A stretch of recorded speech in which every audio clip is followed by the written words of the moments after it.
Magandang araw po sa inyo, Sir Blair.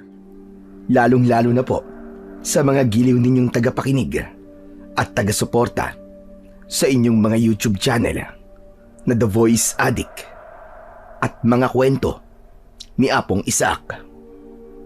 Ang ibabahagi ko po sa inyo ay naganap taong 1989. Pag-uuling po ang hanap buhay ng aking amang si Peter. Kapag bakasyon, tumutulong kami ni Kuya Dos sa kanya. Mahilig po si tatay sa mga anting-anting.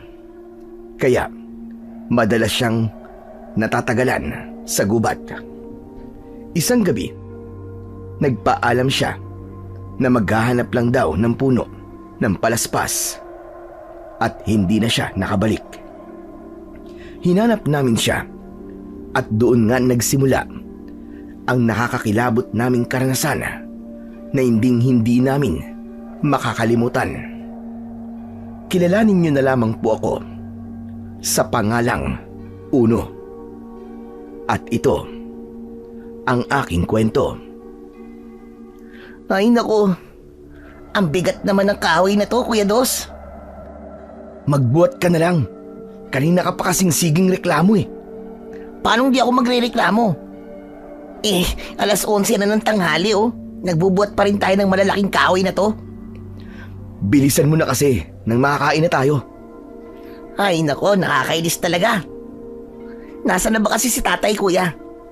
Siya ang malakas eh. Tsaka nakapanghina na dahil sa gutom. Ako nangihina sa'yo, Unoy. Ang dami mo sinasabi. Ang dami mo reklamo. O sige na. Pag-usungan na natin to. Nang matapos na para makapagpahinga na tayo. Pinagtulungan naming buhatin ang kahoy at maipatong yon sa balikat namin. Kailangan dalhin yon sa mismong pinag-uulingan namin. Naroon kasi ang bukal ng tubig. Ang nakakapagtaka lang sa balon na yon, iba ang lasa ng tubig. Imbis na tabang, tubig alat yon na parabang tubig mula sa dagat. Pambihira daw ang ganong klaseng tubig. Kaya itinuturing ni tatay na mahalagang kayamanan niya yon dahil siya mismo ang nakadiskubri sa nasabing bukal. Ayan, Kuya. Tapos na. Mabuti naman. Halika. Umupo na muna tayo sa bato. Tabi tayo ng upo, Kuya Dos. Ay nako. Nakakapagod talaga. Ang init pa ng sikat ng araw. Tsaka masakit na rin ang ulo ko. Pati ang sugat ko sa balikat. Ang dami mo talagang reklamo. Ako nga, hindi ko mahugot ang tinik sa talampakan ko eh. Sobrang hirap maglakad. Gaya-gaya ka naman eh. Hoy, hindi ako nanggagaya no. Sinasabi ko lang na ang mga nararanasan natin ngayon, wala pa sa kalahatian ng paghihirap ni tatay nung maliliit pa tayo. Kaya ngayon, alam mo na kung gaano kahirap ang trabaho ni tatay para lamang buhayin tayo. Oo na. Kaya wag na wag kang magpapasaway sa kanya. Pero Kuya Dos, nagtataka lang ako kay tatay. Paano kaya niya nabubuhat ang malalaking kahoy na to, no? Hanggang ngayon ba, wala ka pa rin bilib sa agimat ni tatay? Bilib naman ako. Pero ano nga ba ang agimat ni tatay, Kuya? Alam mo ba yung bertud ng langgam? Ano yung, Kuya? Yung palawit ng kwintas niya, na kasing lapad ng palad niya. Ang tawag doon, bertud ng langgam. Yung kulay itim? Oo, yun na nga. Ano namang koneksyon nun sa lakas ni tatay? Hindi ba't ang mga langgam kayang buhatin ng isang bagay kahit triple pa ang laki nito sa kanilang katawan? Ganong kapangyarihan ang nakuha ni tatay. Kaya malakas siya. Kaya pala parang hindi siya napapagod at hindi nagbabago ang lakas niya. O di ba? Nakakabilib talaga ang bertud ni tatay. Magsasalita pa sana ako nang napako ang tingin ko sa isang lalaking papalapit sa kinaroroonan namin. Napatayo kami ni Kuya Dos at hinintay ang paglapit nito. Aba, Si Mang Berok yun ah. Bakit kaya siya nandito? Anong bakit, kuya? Natural. Pagbabawalan na naman niya tayo sa pag-uuling. Nakakainit ng ulo yan. Dahil di naman niya lupa to, di ba? Uno, wag kang ganyan. Matanda pa rin siya sa atin. Kaya irespeto mo siya. Ay nako, depende na lang yun sa tao, kuya. Kung karapat dapat ba siyang irespeto. Tumigil kami sa pag-uusap nang tuluyang makalapit sa aming kinatatayuan, si Mang Berok. Ilang di pa ang layo niya sa amin, ngunit umalingasaw na kagad ang singaw ng kanyang katawan na parabang amoy ng sibuyas. Gusto ko sanang magtaklob ng ilong pero pinigilan ako ni Kuya Dos. Ang tigas talaga ng ulo nyo, ano? Wala pa rin kayong tigil sa pag-uuling. Mang Berok, hindi po namin pwedeng itigil ang pag-uuling eh. Dahil wala naman po kaming alam na ibang trabaho. Lalo na po si tatay. Wala akong pakialam. Iniisip ko lang ang kapakanan ng kalikasan. Mawalang galang na po sa inyo, Mang Berok. Sumobra naman po yata ang pagmamalasakit nyo sa kalikasan. At pati po kami ay pinapalayas ninyo. Nag-aral ka, di ba? Bakit hindi mo alam na masama sa kalikasan ang ginagawa nyo ito? Hindi po masama ang ginagawa namin, Mang Berok. Dahil wala naman po kaming pinuputol na buhay na puno. Dati lang putol ang mga kinukuha naming kahoy. Ang mga namumutol po ng puno ang pagsabihan nyo at wag po kami. Abat, pilosopo kang bata ka. Baka gusto mong tabaan ka. Kung makakatama po kayo, bakit di nyo po subukan? Uno, sandali lang. Tumigil ka nga. Mang Berok, pasensya na po kayo sa sinabi po ng kapatid ko. Pagsabihan mo kapatid mo yan, ha? Hindi ko gusto ang tabas ng dila. Wala akong pakialam kung di mo gustong tabas ng dila ko. Kung ayaw mo mapahiya, ilagay mo rin sa tamang lugar ang pagsasalita mo para irespeto kita. Uno, ano ba? Tumigil ka na nga. Pinaiiral mo naman ang init ng ulo mo eh. Parang di init ang ulo ko, kuya. Sa amoy pa lang nasigaw ng katawan niya, sapat ng ikainit ng ulo ko. Ay nako, unahin niya muna maglinis ng katawan bago niya tayo pakialaman. Ano sabi mo? Hindi ka naman bigay, di ba? Kaya hindi ko na kailangang ulitin pa ang sinabi ko sa'yo. Tsaka amuyin mo nga ang sarili mo. Kulang na lang ipaligo mo ang pulbos sa buong katawan mo. Kahit anong gawin mo, hindi matatakloban ng bango ang singaw ng katawan mo. Maligo ka muna bago ka magmalaki sa amin. Abat, talagang bastos ka bata ka. Lintik ka. Talaga bang ginagalit mo ko? Anong kaguluhan ito? Lahat kami ay napatingin sa gawin ni tatay. May buhat siyang malaking troso na halos hindi nito maabot ng yapos ng kamay. Napanganga si Mang Berok nang makita ang kakaibang lakas ni tatay.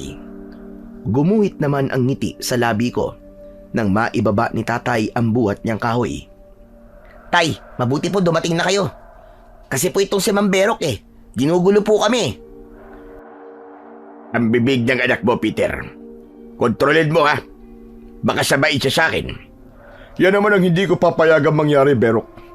Dahil ako mismo ang makakalaban mo. Kaya lumalaki bastos at walang respeto ang anak mo. Dahil kinakampihan mo. Anak mo siya. Kaya alam ko na hindi siya lumaking bastos at walang respeto sa nakatatanda sa kanya. Teka, ano ba dahilan at narito ka? Kailangan pa bang itanong yan? Bawal ang ginagawa nyo, ha? Bakit nag-uuling pa rin kayo? Ano bang katungkulan mo sa gobyerno para pagbawalan mo kami sa pag-uuling? Natigilan si Mang Berok, kaya't sumingit na naman ako sa usapan nila. Kumukulo kasi talaga ang dugo ko sa kanya. Yan ang tatay ko. Palaban. Uno, tumigil ka na nga. Usapang matanda yan. Huwag kang sumali sa kanila. Nakita mo na, Peter? Kung anong ugaling meron ang bunso mong anak? Tinuruan ko na mabuting asa ng anak ko. Kaya kung hindi kanya nire-respeto, baka ikaw ang unang naging bastos sa kanya. Pareho kayo ng ugali. Kasingitim ng uling. Pagsisisihan ninyo ang ginagawa ninyo. Sa oras na may nasaktan kayong mga nilalang sa kagubatang ito, wag na wag kayong magsisisi. Hindi nila ako masasaktan. Nakikita mo ba ang mga suot kong kwintas? Lahat ng mga ito, pangontra at panlaban sa sinasabi mong nilalang. Kaya umalis ka na at wag mo na kaming pakialaman dito. Aalis ako.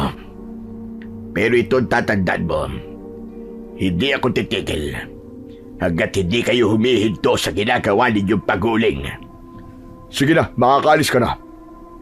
Dahil hindi ako natatakot sa mga pagbabanta mo. Nang umalis sa harapan namin si Mang Berok, nanghihina namang napaupo si tatay sa malapad na bato paharap sa bukal. Tay, ayos lang po ba kayo? Ayos lang ako, anak. Pasensya na po kayo, tay, ha? Bakit ka naman humihingi ng pasensya? Ipinagtanggol mo lang naman ang sarili mo. Tay, bakit ngayon lang po kayo dumating? Naghahanap kasi ako ng mutya ng batong buhay. Nanggaling ako kanina sa ilog. Pero wala naman akong nakita. Tay, marami na po mga agimat nyo ha. Kumpleto na rin po. Bakit ayaw pa pong tumigil sa paghanap ng mga mutya? Dahil ito ang gusto ko, anak. Dito ako sumasaya. Kaya hayaan nyo na lamang ako sa kung ano ang gusto ko. Tay, gutom na po ako. Umuwi na po tayo. Mabuti pa nga at baka inihintay na tayo ng nanay ninyo. Mabilis na tumayo si tatay at sinimulan naming maglakad pa uwi sa bahay. Napatingin naman ako kay Kuya Dos at napakibit balikat na lamang ito. Habang naglalakad kami, nagsalita si tatay. Iwasan nyo na lamang si Berok para walang gulo. Paano po namin siya maiiwasan, tay? Siya po ang lumalapit sa amin eh. Tay, nagtataka lang po ako sa taong yon. Bakit tayo lang ang ginugulo niya? Hindi lang naman po tayo nag-uuling, ah. Dahil tayo lang ang mabait. Yung ibang mag-uuling na pinagsasabihan niya, pumapalag at hinahabol siya ng taga. Dapat pala, hinabol ko na rin po siya ng taga nang hindi niya na tayo ginugulo. Dahil sa sinabi ko, tumigil sa paglalakad si tatay at hinarap niya ako. Anak, masama ang ganong kaisipan. Wag na wag mong gagayahin ng ganon. Naiintindihan mo ba ako? Opo tay, pasensya na po. Pinag-aral ko kayo ng kapatid mo. Hindi para magkaroon ng masamang ugali. Huwag niyo sanang kalimutan ang bagay na yon. Mga anak, panatilihin niyo sana ang kabutihan sa puso ninyo. Opo tay, pasensya na po talaga. Tatandaan po namin ang sinabi niyo, tay. Ang gusto kong marinig, hindi niyo na uulitin yon. Lalong-lalo ka na uno. Bawasan mo ang pagiging mainitin ng ulo mo. Baka yan pang ikapahamak mo sa bandang huli. Tatandaan ko po tay, pasensya na po. Hindi na po mauulit. Hala, sige na. Maglakad na tayo. Baka nag-aalala na ang nanay niyo sa atin. Pagdating namin sa bahay, nadatnan namin si nanay na nagsasampay ng damit. Nakangiti siyang tumigil sa kanyang ginagawa at sinalubong niya si tatay. Yumakap siya sa bewang nito at sinamahang pumasok sa loob ng bahay namin. Yun ang isa sa ipinagmamalaki ko sa lahat, ang magkaroon ng mapagmahal na mga magulang. Kahit naghihirap kami, hindi nawawala sa pamilya namin ang lambingan at kulitan. Ako lang yata ang naiiba sa kanila. Mabilis kasing uminit ang ulo ko at kung minsan, wala namang dahilan, bigla na lamang akong nagagalit.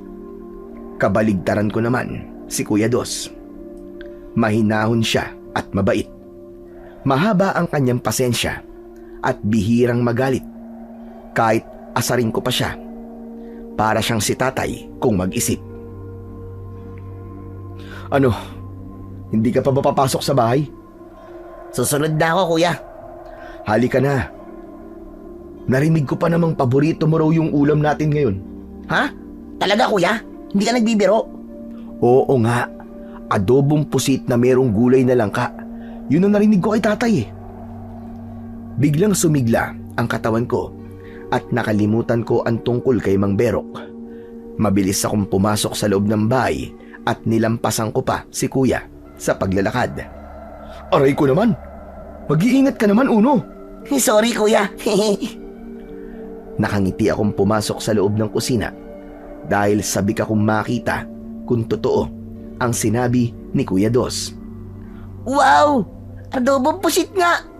Nako! Mapaparami tsakang kain ko nito.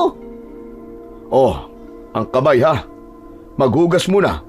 Ay, oo nga pala. Sorry po. Hay nako, basta't pusit talaga ang ulam, limot ng maghugas ng kamay.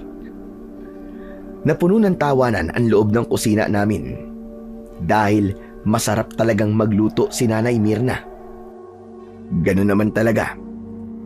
Pinakadabis ang luto ng nanay. Walang kapantay at nag-iisa lang. Pagkatapos naming kumain, ay nagpahinga kami sa loob ng kwarto namin.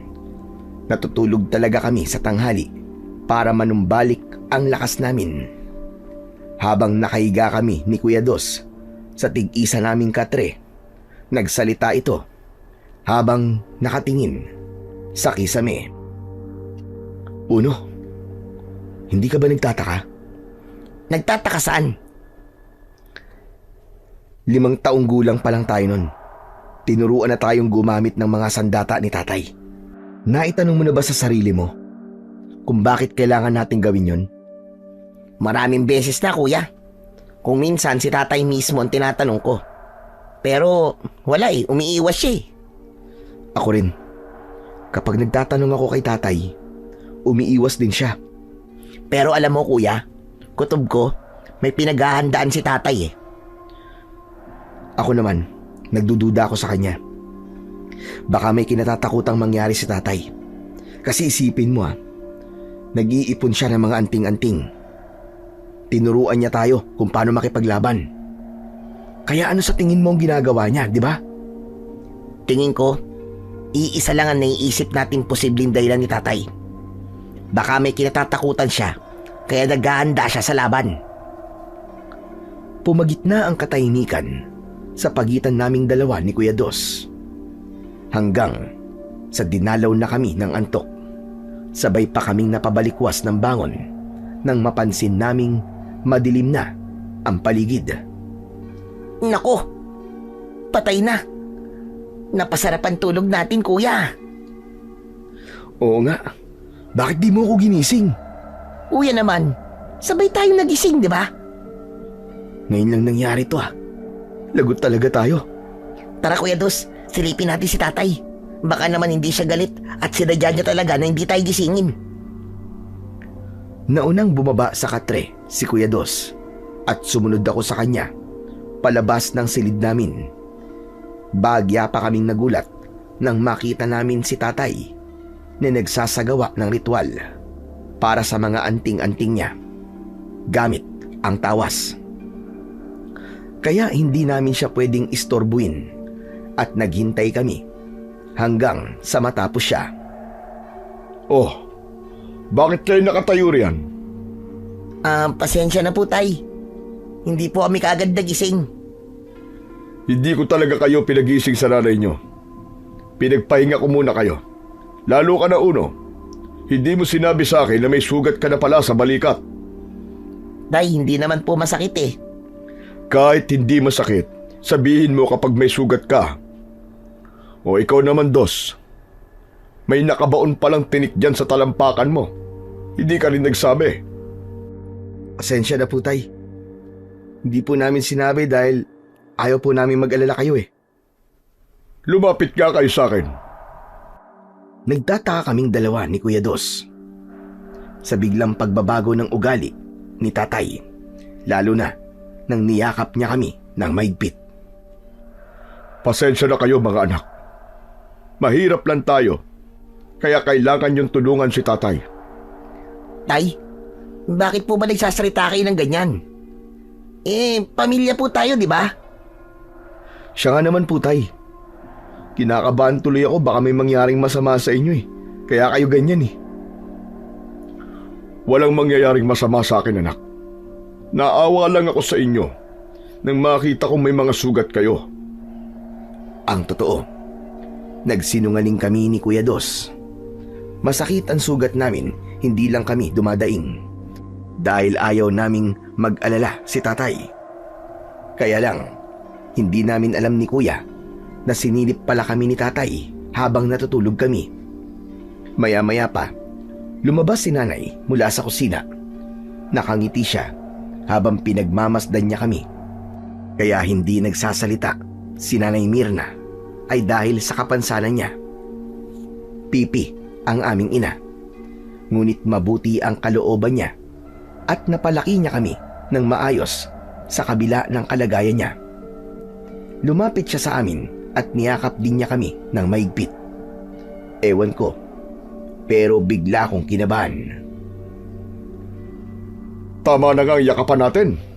Baka mawala pa ang bisa ng bertud ng langgam sa katawan ko dahil masyado kayong matamis. Hinampas naman ni Nanay ng kanyang palad ang balikat ni Tatay. Kaya nauwi yun sa lambingan nilang mag-asawa. Hoy Uno, lumabas muna tayo ng bahay. Mukhang kailangan nila ng espasyo. Oo nga kuya, baka magkaroon na ulit tayo ng kapatid. Nakangiti kaming lumabas ng bahay ni Kuya Dos. Tumambay kami sa kubong nakatayo sa ilalim ng puno ng santol, kung saan ay sinadyang walang dingding yon para tambayan lang talaga. Maya-maya pa, napatingin ako sa bilog ng buwan. Bigla kasing nagbago ang liwanag sa paligid. Kuya, di ba sabi ni tatay, kapag bilog ang buwan, may lumalabas na aswang? Pambihira ka naman, oo. Bakit naman napunta dyan ang usapan? Tignan mo kasi ang buwan, kuya. Sus, hindi totoo mga aswang, ano ka ba? Kwento lang yun ni tatay para takutin ka. Madalas ka kasing umaalis ng bahay tuwing gabi para lang makipaglaro sa anak ni Mang Isko. Magsasalita pa sana ako nang bigla kaming nakarinig ng alulong ng mga aso sa paligid. Kaya naman, napatayo ako at nag-aalalang napatingin kay Kuya Dos. Kuya, ano yun? Pumasok na tayo sa loob. Baka may nauulol na aso dito. Kuya, may narinig akong sigaw ng lalaki sa bahagi niyo ng kakauyan. Tawagin natin si tatay. Nag-unahan kami sa pagpasok sa loob ng bahay. Nadatnan namin sina nanay at tatay. Masaya silang nag-uusap sa pamamagitan ng senyas. Nagulat ang mga ito sa biglang pagpasok namin. Tay, mukhang may kailangan ng tulong natin. Bakit, Uno? May sumisigaw po sa tapat ng bahay natin sa may bandang kakauyan. Tapos, ang iingay po ng mga aso. Ganun ba? Mirna, dito ka lang ha. 1, 2. Kunin niyo ang sandata ninyo. Bilisan niyo! Mabilis kaming pumasok sa loob ng kwarto namin at kinuha ko ang itak sa likod ng pinto. Si Kuya Dos naman, dinampot niya ang kanyang punyal sa ibabaw ng lamesa. Paglabas namin, may sukbit na rin si tatay ng itak. Itinuro namin sa kanya kung saan namin narinig ang ingay. Ngunit napansin naming may mga tao na sa kakauyan. Maliwanag na sa lugar na yon dahil sa sulok ng mga ito. Tay, sa palagay ko, sina Kapitan Maestro ang nasa bahagi niyo ng kakauyan.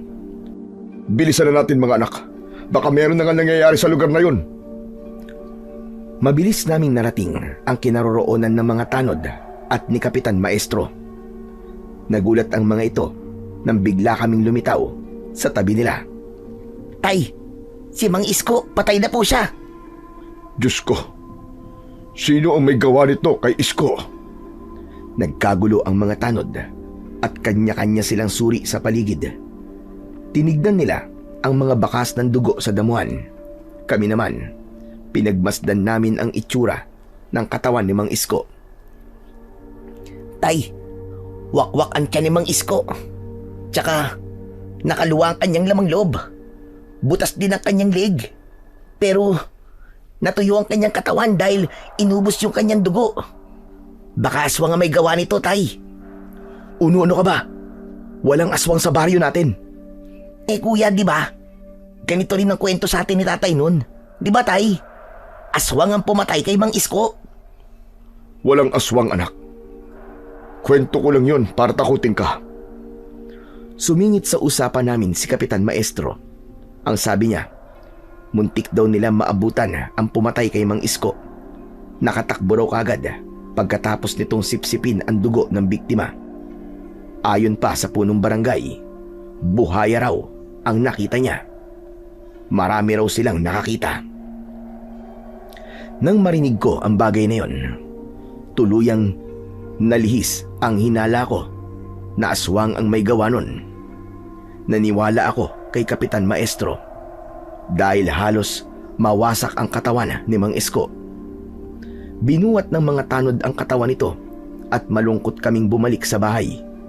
Pero natigilan kami ni Kuya Dos nang makita namin ang nakahandusay naming ina. Tay! Tay, si nanay po! Mirna! Diyos ko, Mirna! Sino may gawa nito sa'yo? Nay! Nay! Gumuho ang mundo namin nang makita namin si nanay na nakahandusay sa sahig at wala ng buhay.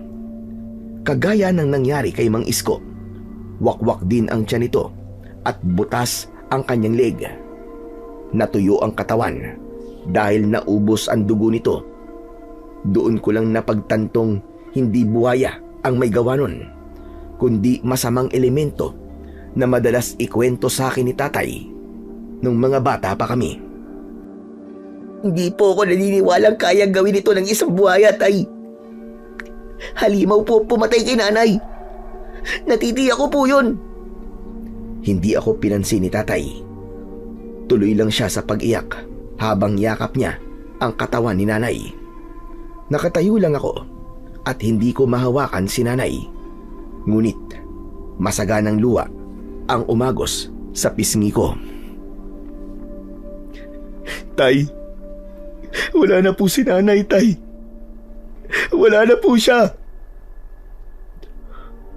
Kausap ko pa siya kanina. Kausap pa natin siya, di ba? Tumatawa pa nga siya. Buhay pa kanina ang nanay niyo. Kasalanan ko po ito eh. Kung hindi natin iniwan si nanay, buhay pa po siya. Uno, hindi mo to kasalanan. Ang may kasalanan nito ay ang hayop na pumatay kay nanay. Mabilis na hinubad ni tatay ang kanyang mga anting-anting at nagulat kami sa ginawa niya. Wala palang silbi mga agimat na to. Ang dapat dito, putol-putulin, wasakin at durugin. Hinugot ni tatay ang kanyang itak mula sa kanyang bewang. Tinadtad niya ng taga ang kanyang medalyong atardar, pati na ang mutya ng salabay at ang bertud ng langgam. Lahat ng mga yun, pinagbalingan niya ng galit habang humahagulgol ng iyak. Tay, tama na po! Tay! Kahit durugin niyo po mga anting-anting niyo, wala na po si nanay! Wala na siya!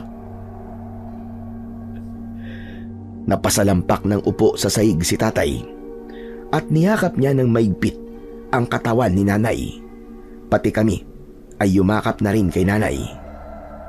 Napakasakit mawalan ng ina. Parang sasabog ang dibdib ko sa sakit. Dahil sa ingay namin, nakarating si Kapitan Maestro sa bahay namin at nagulat din ito sa nangyari sa ina kong si Mirna. Marami ang nakiramay at umiyak sa nangyari dahil nga napakabait daw ni nanay. Tay, kumain po muna kayo. 2 araw na po kayong hindi ko makain eh. Tubig lang po ang iniinom nyo. Mamaya na, anak. Dito lang ako sa tabi ng nanay mo. Maya-maya pa, lumapit na rin sa amin si Kuya Dos. Awang-awa kami kay tatay dahil higit siyang nasaktan sa mga nangyari kay nanay. Pagkalipas ng 5 araw mula nang mailibing si nanay, hindi na namin nakitang ngumiti si tatay. Palagi namin siyang nakikitang nakaupo sa tabi ng bintana at nakatanaw sa labas.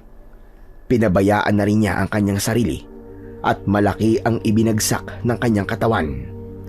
Si Kuya Dos naman, hindi kumuha ng unang exam dahil hindi niya kami maiwan. Kaya isang araw, hindi na kami nakatiis ni Kuya Dos. Kinausap namin si tatay. Tay, hanggang kailan po ba kayo magiging ganyan? Hayaan niyo na muna ako, Dos. Tay, hindi ka namin pwedeng pabayaan eh. Baka mamaya magkasakit kayo niyan. Siya nga naman po, tay. Baka malungkot po si nanay kapag nakita kayo nagkakaganyan. Pasensya na kayo, mga anak ko. Masyado kasing masakit para sa akin ang pagkawala ng nanay ninyo. Hindi ko matanggap. Hindi ako makapaniwalag. Wala na siya. Kami rin naman po, tay eh. Nasasaktan din po kami sa pagkawala ni nanay. Pero mas masakit po kung pati po kayo mawawala rin sa amin. Hindi po namin kayang makita kayo nagkakaganyan, tay. Imbis na paghinaan po kayo ng loob, magpakatatag po kayo, tay. Hanapin po natin ang pumatay kay nanay. Uno, ano ba katwiran yan? Imbis na pakalmain mo ang loob ni tatay, tinuturuan mo pang magiganti. Pasensya ka na, Kuya Dos. Pero talagang gaganti ako sa pumatay kay nanay. Buhay ni nanay ang nawala eh. Kaya buhay rin ang dapat na maging kapalit. At sinong paghihigantihan mo, Aber? Wala nang nakakita sa nangyari. Sasabihin mo na naman bang aswang ang pumatay kay nanay? Aswang talaga ang pumatay kay nanay, kuya. At hindi niyo ako maluloko. Nagsisinungaling kayo ni tatay. Alam niyong totoo ang sinasabi ko. Walang aswang, anak. Kwentong barbero lang ang aswang. Mas naniniwala pa ako sa mga engkanto o mga nilalang na nangangalaga sa kalikasan. Pero sa aswang ay hindi. Tay, wag na po kayo magkunwari. Kayo mismo nagsabi sa akin noon. Hindi na nagsalita si tatay at tahimik siyang pumasok sa loob ng kwarto niya. Nakita ko naman na hawak ni Kuya Dos ang mga sinirang kwintas ni tatay. Matyaga naming inayos ang mga anting-anting ng aming ama. Uno, tayo na lang ang magsuot nito. Sa'yo na itong mutya ng salabay. Sa akin naman itong medalyon ng atardar. Kuya, baka magalit si tatay kapag pinakialaman natin ang mga yan. Sa tingin ko, hindi niya na kailangan ng mga anting-anting.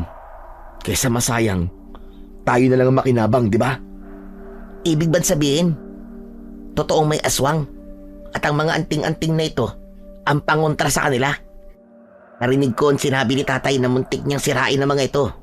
Kaya mas lalong lumakas ang hinala ko na may aswang. Kagaya ni tatay, hindi rin sumagot si Kuya Dos. Kaya mas pinili ko na lang na manahimik. Ngunit kapag nakahanap ako ng pagkakataon, ako mismo ang kikilos para maghanap ng hustisya para kay nanay. Totoong kinalimutan na ni tatay ang tungkol sa kanyang mga anting-anting at kami ang gumamit nun. Ang bertud ng langgam, palagi kong inilalagay sa bulsa ko. Ni hindi nga napansin ni tatay. Nasuot na namin ni Kuya ang kanyang mga agimat. Lumipas ang 1 buwan, unti-unting nakalimutan ni tatay ang nangyari kay nanay. Ngunit madalas nang umaalis ng bahay si tatay tuwing gabi. Nawala rin ang bertud ng langgam sa bulsa ko at bigla ko nalang nakitang suot yun ni tatay sa kanyang leeg. Mga anak, 4:00 na pala ng hapon. Bilisan nyo ng isa ko ang mga uling natin at makaabutan pa tayo ng dilim sa daan. Saglit lang po, tay. May baga pa po yung ibang mga uling eh. Nandito na ang tubig, Uno. Ako na magsasaboy ng tubig sa mga banga. Ikaw na magkalaykay sa ibang mga natirang uling. Aba, mabilis kong kumilos sa mga anak ko ngayon ah. Pwede nang mag-asawa. Nako, wala pa po sa isip ko yan, Tay. Dapat lang, dahil 16 na taong gulang ka pa lang. Lalo naman po ako, Tay. 20 taong gulang pa lang po ako. Ayoko pa pong mag-asawa. Paano kayo mag-aasawa? Wala pa naman kayong nobya. Kahit papano, napanatag na ang loob namin ni Kuya Dos dahil nakakangiti na ulit si Tatay. Naging maayos naman ang takbo ng buhay namin nung mga nakaraang araw. Ngunit muling naulit ang karumal-dumal na pagpatay ng nilalang sa mga tao. 2 mag-uuling ang agad na binawian ng buhay. Lahat sila, iisa lang ang paraan ng pagkamatay: ubos ang dugo at wasak ang katawan. Kaya naman, isang gabi, nagpaalam sa amin si Tatay. Mga anak, dito lang kayo at huwag maghihiwalay. Bakit po, Tay? Saan po kayo pupunta? Maghahanap lang ako ng puno ng palaspas para sa utob na gagawin ko sa mga agimat natin. Sasamahan na lang po namin kay Tay. Hindi pwedeng marami naghahanap sa puno ng palaspas. Dapat isa lang. Kasama yun sa pamahiin ng mga antingerong kagaya ko. Pero, Tay, Sige na, makinig na lang kayo mabuti sa akin. Ang mga sandata ninyo, huwag niyong ihiwalay sa katawan ninyo. Panatag ang loob ko na kaya ninyong ipagtanggol ang sarili ninyo. Tay, magdala po kayo ng gasera. Wala pong buwan ngayon kaya madilim eh. Huwag kayo magalala, kaya ko na to. May dala naman akong sulo at sapat na yun. Wala na nga kami nagawa ni Kuya Dos nang umalis si Tatay. Malakas ang tibok ng puso namin dahil sa pag-aalala. Dahil doon, hindi kami dinalaw ng antok. Kinabukasan, hindi dumating si Tatay. Kaya nag-alala kaming magkapatid. Kuya, bakit kaya wala pa si Tatay? Ewan ko, Uno. Sana pala sinundan na lang natin siya. Hindi rin natin siya masusundan kasi masisira ang pamahiin niya. Diyos ko, sana naman walang nangyaring masama kay Tatay. Kinabahan ako dahil sumapit na ulit ang gabi, ngunit wala pa rin si Tatay. Kuya, natatakot na ako ah. Sundan na kaya natin si Tatay? Padalawang gabi na siyang hindi umuwi. Bako na paano na siya, Kuya? Sige, hahanapin natin si Tatay. Hihingi na tayo ng tulong kay Kapitan Maestro. Kuya Dos, wala nang oras. Huwag na tayong humingi ng tulong sa kanya. Tara na, hanapin na natin si Tatay. Agad kong itinali sa bewang ko ang itak. Si Kuya Dos naman ang gumawa ng sulo para gamiting pangtanglaw sa daan. Siyempre, dinala rin niya ang kanyang punyal. Nang maihanda na namin ang lahat, mabilis na kaming umalis ng bahay. Kuya, malayo na nalalakad natin ah. Nasaan na kaya tayo? Mataas na ang puno ng mga kahoy, kaya natitiyak kong nasa gitna na tayo ng gubat. Saan kaya natin hahanapin si Tatay? Maghanap pa tayo. Doon tayo sa bandang yun. Tinahak namin ang daan papasok sa mas madilim na bahagi ng kakahuyan hanggang sa napansin ko ang ilang patak ng dugo sa damuhan. Kinabahan ako dahil marami yon. Idagdag pa ang mga humapay na mga halamang ligaw na parabang merong naglaban doon. Kuya, tignan mo. Maraming dugo. Diyos ko, baka napahamak na nga si Tatay. Luminga kami sa paligid habang tinatawag ang pangalan ni Tatay. Sa pagkakataong yun, para nang binabayo ng maso ang dibdib ko at gusto ko nang umiyak. Maya-maya pa, biglang lumakas ang hangin. Halos mamatay ang apoy sa sulo namin. Dahil doon, inihanda na namin ang aming sandata. Maigpit kong hinawakan ng itak ko at naglakad ng paabante. Kuya, sa unahan natin. May nilalang na nakatayo. Doon itinutok ni Kuya Dos ang hawak niyang sulo. Sino ka? Kuya Dos, hindi siya tao. Isa siyang alimaw. Mapula ang kanyang mga mata, oh. Nakalabas ang mga pangil niya sa bibig. Diyos ko, kalbo siya. Parang alien ang itsura niya, kuya. At ang mga kuko niya, mahahaba. Ganon din ang kanyang mga tenga. Aswang siya, kuya. Aswang siya, sigurado ko. Nawala ang tapang ko ng oras na yon habang umaangil ang aswang. Dahan-dahan siyang lumalapit sa amin. Huwag kang lalapit! Kundi tatara ko sa leeg mo ang punyal ko! Siguro ikaw ang kumuha kay tatay, no? Ilabas mo ang tatay namin. Dahil kung hindi, mamamatay ka sa talim ng itak ko. Tumawa ng malakas na kasing tunog ng tawa ng mangkukulam ang halimaw. Itinutok namin ang sandata sa kanya, ngunit bigla siyang nawala. Kuya, nasan siya? Masyado siyang mabilis kumilos. Anong gagawin natin? Maging alerto ka lang sa paligid at huwag kang magpapatalo sa takot mo. Iwinasiwas ni Kuya ang kanyang punyal at bawat kaluskos na maririnig namin, doon din niya itinutok ang sulo. Ako naman, nakatutok sa unahan ng daan ang aking itak. Lumabas ka! Magpakita ka! Kuya, nasa harapan na ulit natin siya. Diyos ko, may kasama siya, Uno. Dalawang aswang ang nakatayo sa harapan namin ni Kuya Dos. Kahit ilan di pa ang layo nila sa amin, nakita naming ngumisi ang mga ito at tumulo pa ang malapot nilang laway. Agad silang sumugod sa aming kinaroroonan, kaya nabitiwan ni Kuya Dos ang sulo at nahulog yun sa damuhan. Mabuti na lang at kumalat ang apoy sa tuyong mga damo. Kaya nakita ko ang tangkang pagkalmot sa akin ng aswang. Mabilis kong tinaga ang kanyang kamay at tumalsik yun sa damuhan. Kuya Dos, naputol ko ang kanyang kamay. Pero tumubo ulit. Hindi natin siya mapapatay. Malakas sila. Oo, ako rin nasaksak ko sa dibdib ang aswang. Ngunit naghilom din kagad ang sugat niya. Anong klaseng mga nilalang sila, kuya? Hindi sila naaapektuhan ng patalim natin. Nagdikit ang likod namin ni Kuya Dos. Ngunit sabay kaming umangat sa lupa dahil sakal na kami ng mga aswang. Walang epekto sa kanila ang suot naming medalyong atardar at mutya ng salabay. Kuya, nararamdaman kong bumabaon ng kuko niya sa leeg ko. Dahil sa sobrang sakit ng sugat ko sa leeg, ginamit ko ang lahat ng lakas ko para makawala ako. Sinipa ko ang maselang bahagi ng kanyang katawan, ngunit umangil lang siya at hindi niya ako binibitiwan. Sunod na ginawa ko, tinaga ko ang kanyang kamay. Kaya naman, nabitiwan niya ako. Kasabay kong bumagsak sa lupa ang naputol niyang kamay. Diyos ko, tumubo ulit ang kamay niya. Pero ang naputol niyang kamay na nasa lupa biglang nasunog.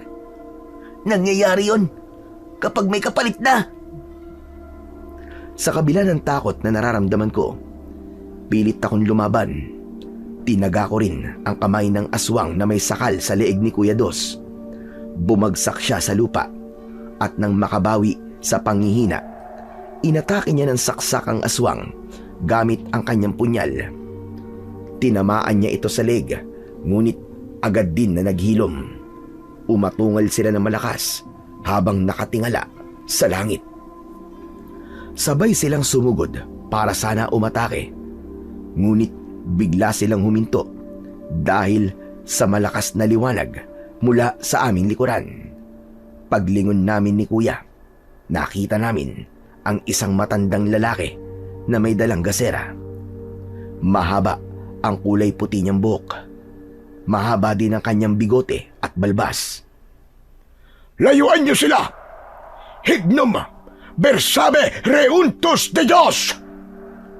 Kuya, tignan mo. Pumalipas sila ng takbo dahil sa takot sa matandang lalaki. Bilisan niyo! Sumama kayo sa akin! Pansamantala lang silang natakot. Maya-maya babalik sila at marami na silang magkakasama. Saan po tayo pupunta? sa ligtas na lugar. Bilisan niyo! Ibinalik ko ang itak ko sa kalubang nasa bewang ko. Si kuya naman, isinuksok niya sa kanyang bewang ang punyal. Mabilis kaming sumunod sa matandang lalaki. Pinagmasdan ko siya. Wala siyang suot na pang-itaas na damit. Ngunit tadtad siya ng kwintas sa leeg. May hawak siyang tungkod na gawa sa kahoy at gaserang may malakas na ilaw. Maya-maya pa ay narating namin ang isang kubong nakatayo sa pagitan ng dalawang malaking puno ng balete. Nagkatinginan kami ni kuya at nag-alala kami. Kuya, sasama ba tayo sa matandang yan? Wala na tayong pagpipilian kundi ang sumama sa kanya. Pero hindi natin siya kilala, kuya. Tinulungan niya tayo. Kaya halika na. Mas gugustuhin ko pang sumama sa kanya kaysa ang makaharap ulit ang mga nilalang na yung kanina. Tama si Kuya Dos. Pambihira ang mga nilalang na umatake sa aming dalawa. Nahawakan ko ang leeg kong may sugat at sobrang hapdi nun. Wala na kaming nagawa kundi ang sumama sa matandang lalaki. Pagpasok namin sa loob ng bahay nito, bahagya pa kaming nagulat. Kuya Dos, ang liit sa labas, ngunit malawak sa loob at may taas pa. Dahil ginawa niyang bahay ang dalawang katawan ng puno ng balete. Kaya akala mo maliit lang ang bahay niya at kubo lang sa labas. Maupo na muna kayo at uminom ng tubig. Mawalang galang na po. Sino po ba kayo? Ako si Apo Lakay. Dito ako nakatira. Salamat po sa pagkakaligtas niyo po sa amin ni Uno. Ako nga po pala si Dos. Kilala ko kayo. Kaya maupo na muna kayong magkapatid at ikukuha ko lang kayo ng maiinom nang mawala ang sakit na nararamdaman nyo sa sugat ninyo. Kahit nagtataka kami ni Kuya Dos, dahil kilala kami na matanda, naupo na lang kami sa bangkong gawa sa kahoy at naghintay sa kanya. Pagbalik ni Apo Lakay, iniabot niya sa amin ang dalawang malinis na bao na merong laman na tubig. Nagdadalawang isip kami kung tatanggapin ba namin yon o hindi. Huwag kayong mag-alala. Wala akong inilagay sa tubig na yan. Bukal yan mula sa ugat ng dalawang puno ng balete.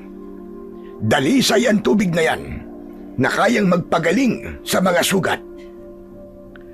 Nang marinig namin ni Kuya Dos ang sinabi ng matanda, mabilis naming tinanggap ang mga bao at agad naming ininom ang laman nun.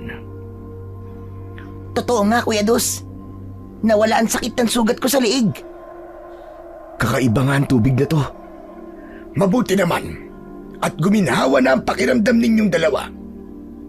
Siya nga pala, anong ginagawa ninyo sa gubat na ito?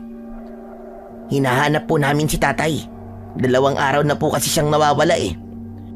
Ibig sabihin, kayo nga ang hinahanap ng lalaking tinulungan ko sa gubat. 2 araw na siyang narito sa bahay ko at walang malay. Ho? Sino pong tinutukoy ninyo? Ang tatay ninyong si Peter. Malubha mga sugat niya at kailangan niyang magpagaling. Hanggang ngayon ay wala pa rin siyang malay. Nasaan po si tatay? Tumayo kayo at sumunod kayo sa akin. Para bang hindi ko maiakbang ang mga binti ko nang sumunod kami sa matanda.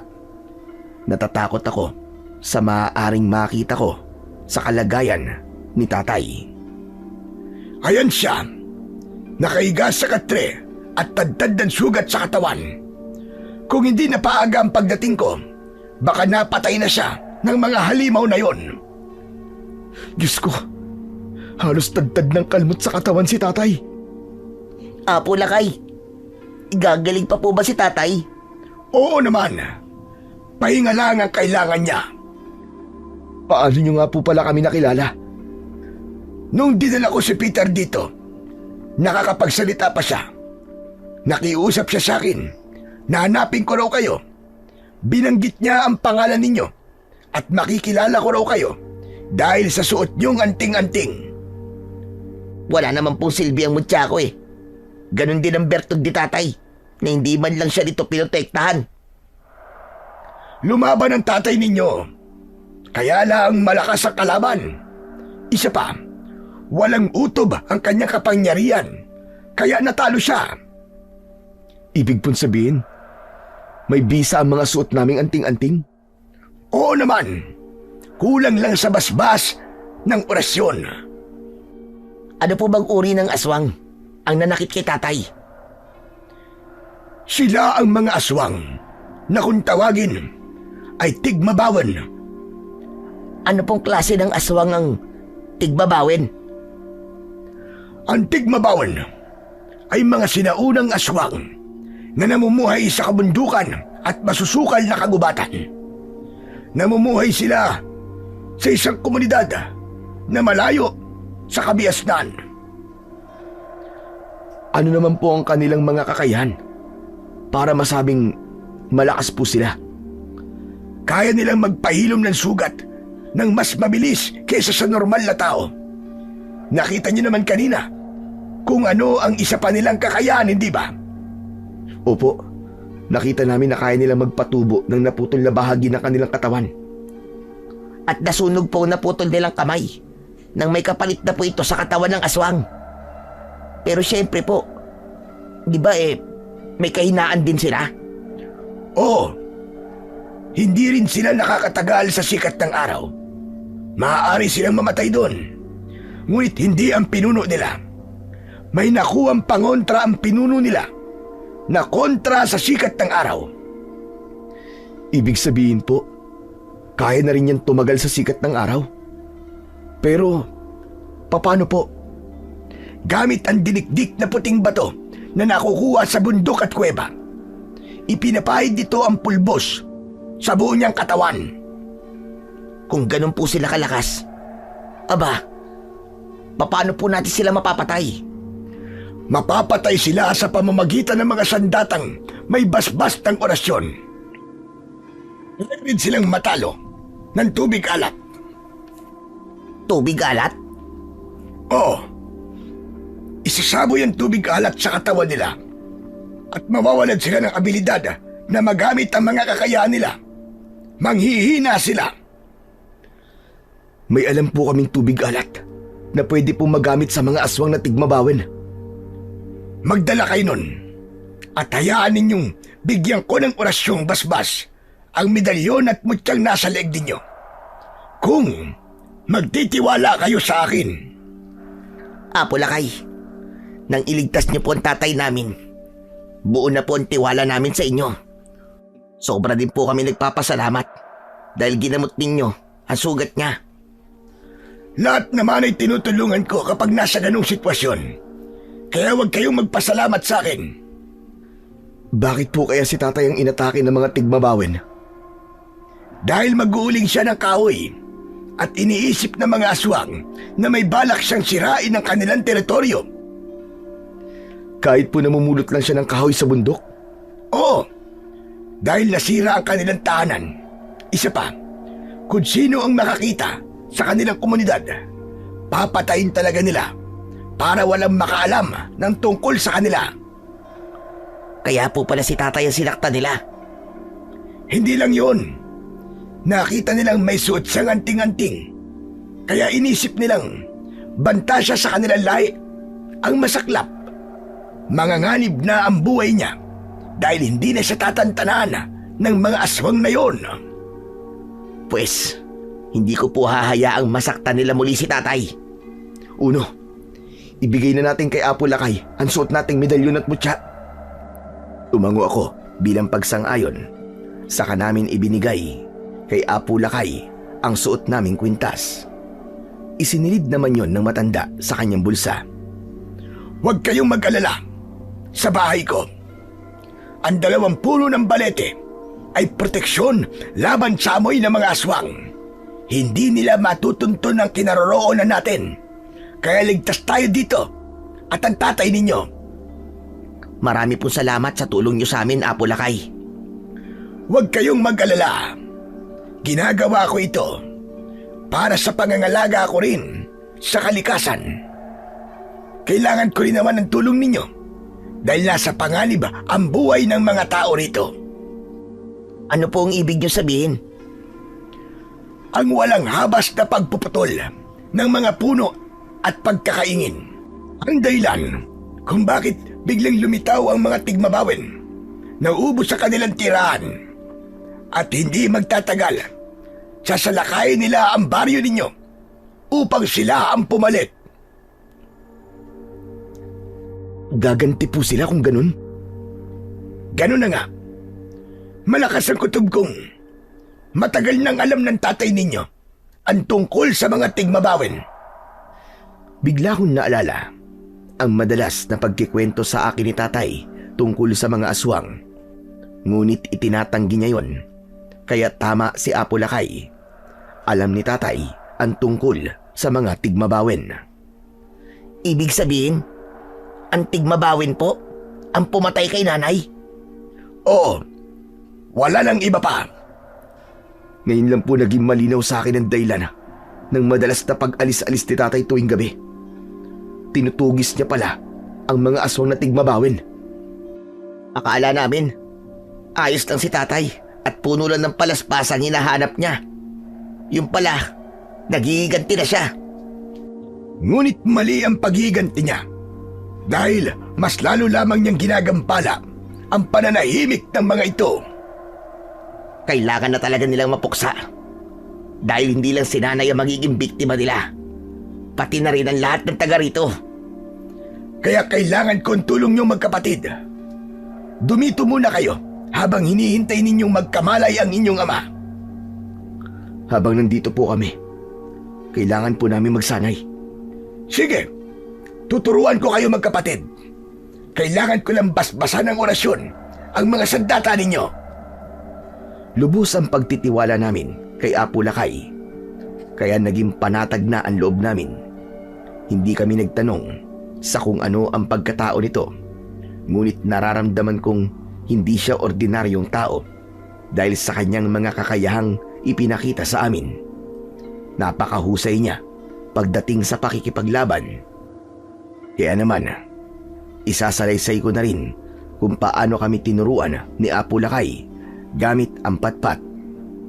Sa pagsisimula ng pagsasanay namin, gamit ang natutunan namin noon mula kay tatay, hindi pa rin yun naging sapat. Dahil hindi kontento si Apo Lakay sa ipinakita naming pagsasanay. Makinig kayong mabuti. Ang matalinong pakikipagtunggali, hindi sapat ang malakas na suntok, malakas na sipa, o malakas ang hampas at sandata sa katawan nila. Ang pinakamalakas na taktika kung paanong paganahin ang utak ng mabilis. Kaya ang bawat atake may paraan, may tamang timing. Yun ang dapat ninyong matutunan. Parang ang hirap naman po nun, Apo Lakay. Nag-iisip habang lumalaban. Walang mahirap kung gusto mong matutunan. Ang mahalaga, kaya ninyong ilagay ang kalaban ninyo sa pinakamahirap na sitwasyon. Yung hindi na nila kayang makaiwas sa patalim ninyo. Mahirap talagang gawin ito kung hindi mo alam kung paano. Apo Lakay, maaari po bang turuan niyo muna kami sa madaling paraan lang ho? Sige, kayong bahala. Gayahin nyo ang ginagawa ko. Tignan nyong magkapatid kung paano ako gumalaw. Doon nga nagsimula ang pagsasanay namin. Maaaring matagal na kaming tinuturuan ni tatay sa pakikipaglaban. Pero sa mga turo ni Apo Lakay, masasabi kong nasa tamang proseso kami. Inabot kami ng dilim sa pagsasanay at ang pinag-aralan namin ay ang pagkilos ng mabilis. Sabay-sabay naming ginaya ang ginagawa ni Apo Lakay. Pagkatapos ay nagpahinga kami. Pero kahit nagpapahinga kami ni Kuya Dos, inaaral pa rin namin ang mga natutunan namin sa matanda. Grabe, Kuya Dos. Parang ang hirap gawin yung biglang sisirko sa ere, tapos pagbagsak, kailangan nakatarak na ang kahoy sa kalaban. Ayan ka na naman eh. Nagre-reklamo ka na naman eh. Kasi naman Kuya Dos, ang hirap naman talaga matutunan kaagad eh. Ginawa ko na nga ang lahat, pero hindi ko pa rin makakuha. Aba, tsaka yung pagbaliktad ng katawan habang sinasalag ang pag-atake ng kalaban. Ang hirap talaga nun. Kung natutunan niya yun, siguradong matututunan din natin yun. Konting tiis lang. Sa una naman talaga mahirap eh. Tiwala lang. Tiwala. Ewan ko, parang di ako tatagal. Ang sakit sa kamay eh. Puro paltos na ang mga daliri ko. Mabuti na lang, sa loob ng 2 araw na pag-iensayo, walang tigmabawin na umatake. Sa pangalawang araw, mahirap ang ginagawa namin. Sinusukat talaga ang tatag at bilis namin ni Kuya. Pero pagkalipas nun, tila naging madali na lang. Hindi namin namamalayang natututunan na pala namin ang ibang paraan sa pag-atake at kung paano namin didepensahan ang aming sarili. Ang mga natutunan ninyo, ang pinakamadaling proseso para matuto sa pagdepensa. Ibig sabihin, mas mahirap pa ang susunod ninyong pagsasanay. Hala, parang ayoko na. Huwag kang sumuko, Uno. Basta isipin mo, kaligtasan ng mga tao ang nakasalalay dito. Uno naman, ilang araw na tayo nagsasanay ah. Wala na akong ibang narinig sa'yo kundi puro reklamo. Hayaan mo siya, Dos. Maiintindihan niya rin kung bakit kailangan natin pagdaanan ito. Sa makalawa, makukuha niyo na ang medalyon ng Atardar at Mutyara sa Labay. May bisa na yon dahil sa orasyong ginawa ko. Sa pagpapatuloy ng pagsasanay namin, masasabi kong napakahirap talaga. Kung minsan nasusugatan ako, kahit kahoy lang naman ang gamit ko. Ilang araw pa ang lumipas, nanatiling tulog ang tatay namin, ngunit unti-unti nang gumagaling ang mga sugat niya. Habang nananahimik ang mga kalaban, kailangan natin silang paghandaan. Isa pa, malakas ang kutob kong nalalapit na ang pagsalakay nila. Tama po kayo, Apo Lakay. Nakakabahala po ang katahimikan nila. Apo Lakay, may nagbago man lang po ba sa galaw namin? Sa tingin nyo? Oo, natutuwa nga ako sa inyo magkapatid dahil mabilis ninyong natutunan ang mga itinuro ko sa inyo. Sa palagay niyo po ba, may laban na po kami sa mga tigmabawin? Yun ang susubukan natin. Kaya naman, kayong dalawa magkapatid ang maglalaban ngayon. Ho? Kaming dalawa po ni Uno maglalaban? Pero, bakit po? Bakit kami? Para malaman natin kung hanggang saan ang mga natutunan ninyo. Hindi magiging kumpleto ang pagsasanay kung walang kalaban na tatapat sa inyong kakayahan. Hala, sige na. Maganda na kayo. Kung ganon, kakasapo ko sa laban. Humanda ka sa akin, kuya.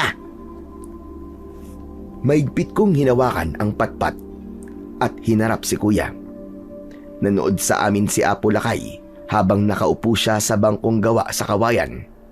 Hindi nawawala ang ngiti niya sa labi nang simulan na namin ang paglalaban.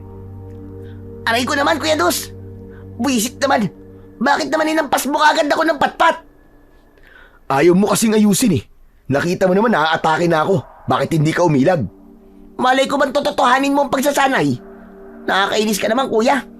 Ang sakit tuloy ng braso ko. O isa pa. Umilag ka. Aatake na ako ha. Oh, nakailag ako, Kuya Dos.